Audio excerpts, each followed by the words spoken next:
NoGoodGamer here. Welcome back to my channel. Today I'm coming at you with a D4 video, believe it or not. I'm trying to showcase what I'm calling the Lightning Incarnate build. It's basically a cataclysm build, but it has a lot of focus on all lightning and making sure that your mobility is very high, your damage is decently high, and your defense is quite high. With this setup, while I'm running, I have over 1 million on total resistance or total defense. I forget what it's called right now. But it's a full werewolf lightning build that I've added the teleport rune to so that I can get that extra little dash to jump walls and all that stuff. And it's a lot of fun. I noticed that none of the boards really show any kind of a cataclysm or lightning build realistically right now. I know it's still fairly early and people are learning things, but that's one of the reasons I'm putting this information out there. I believe this could be one of, I wouldn't say one of the top builds, but at least an A tier build. And it's a lot of fun. If you enjoy doing Cataclysm and you wanted it to be a little bit more active than just kind of running around and letting your stuff do its own thing, this build might be what speaks to you. And without further ado, let's get into the explanation. Alright, so let's get into the explanation. For starters, I'll just hover over each piece of gear so you can pause the video and read it if you feel like. Got my Air of Perdition, found Ethereal's Might. All of these also have full temper, as well as adding their gem slots and going through the cube to transfigure. Obviously, not all of these are, you know, best in slot pieces for what I want to do, but I'm still, you know, searching and building. Considering that we can put together our own items this season, I got a lot more control, so I'm taking my time and making sure I get what I want. I'm currently up to 224 on Paragon, and my war maps are up to rank 7. I have one to turn in. I'm not going to grab it just yet because I don't really feel like it at the moment while I'm doing this recording. But to get into my theory behind the way this build works, is it is a Cataclysm build overall. My Spirit Boons I'm using are reduced damage from elites. I get the crit strike and lucky hit chance increase and extended ultimate duration since it is a Cataclysm build. And since I'm all nature damage, I doubled up on the snake so that I can go for storm skills. I have a chance to give me ferocity from lucky hit, which I have a lot of, and as well as reducing the cooldown of my ultimate. But to talk a little more about this right here, the thing that I found out that is really entertaining and I like it for this build is storm skills gain 15% increased cast speed while you have ferocity. When I first read that, I thought it meant as long as you have ferocity, your cast speeds for storm skills are increased by 15%. But the way it actually rolls out is it increases the cast speed of your storm abilities per ferocity. Normally you only have 4 max ferocity, but with this one I added that extra 5 on top of it. Kind of wish I had the 6. Whatever.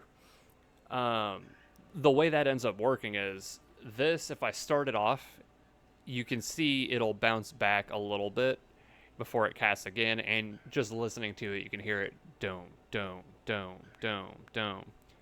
But if you stack up your ferocity and then reactivate this, so like what I usually do is I'll turn this on, which both of these are the toggleable points. So you do full lightning storm and then you can just turn it on and it'll run and it'll burn out your it'll use up your spirit. But I'm using with the mythic charm that reduces your set requirements by 1. Instead of using the full 5 set of the Storm Shepherd, I'm using the 3 set of it and the 3 set of the Red Wolf Moon, so that I can get the defensives from both of them, as well as while in werewolf form I get some movement speed and a little bit of attack speed for those blood hunts. And then for the storm skills, they no longer cost spirit to cast, and casting a storm skill just dumps all your available spirit so that you can get some bonuses. The damage dump isn't a huge deal. It does give you quite a bit if you can dump all of your spirit, but it maxes at 75%, which is pretty good. But personally, I like to just stack repeated like 10%, so like it'll get like a quarter of my spirit back as I'm casting, and It seems to work out just fine. I've tried to do, you know, stagger it out and dump something for more damage, and it kind of does some more damage, but the boost only lasts 2 seconds. So, like, for the damage section of that, doesn't seem super needed. And as far as the 5 set at the bottom for the chance to double and triple cast for 100 and 300% increased damage, just in my personal testing from like 10 pits in a row, the damage difference between having the 3 set and the 5 set and putting this on, this did more damage when I put it in than I did when I had the full 5 set of this. Because a 5% chance to triple for 300% is very low. I'm maybe hitting very quickly, but that's still insanely low. If it was ran off lucky hit, I'd probably be good, but it's not. So realistically, it's not consistent enough on the 5 set for me to want to keep using that. So I'm using this for now as a test. What I was using was this for defensive, for the overshield basically, since I have plenty of healing. If you notice on the Red Wolf on the 2 set, on top of the 20% damage reduction at Werewolf, you also heal for 70% of any damage you take over 3 seconds. So for the most part, most of the damage I take just heals on its own, and then on top of that I already have healing through this, and I've got random other healing. But that's the general idea of how this whole thing works. When I'm up and running, this goes up to about 1,000,000 defense. With all my lightning bonuses, I've got my lightning damage up to a 1,400% increase. All damage is at 350. This goes up and down all over the place while I'm running. This doesn't really move while I'm running.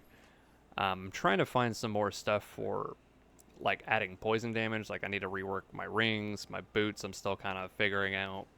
But otherwise, a lot of my other stuff is looking pretty decent. Like having 6 to shred, which is my main ability, is pretty handy because the tooltips in town without damage bonuses are 4 million, 6 million, and 13 million for the 3 different attacks. And that boosts quite a bit. I think it like either triples or quadruples while I'm going. A lot of times I'll see that first attack be over 10 million.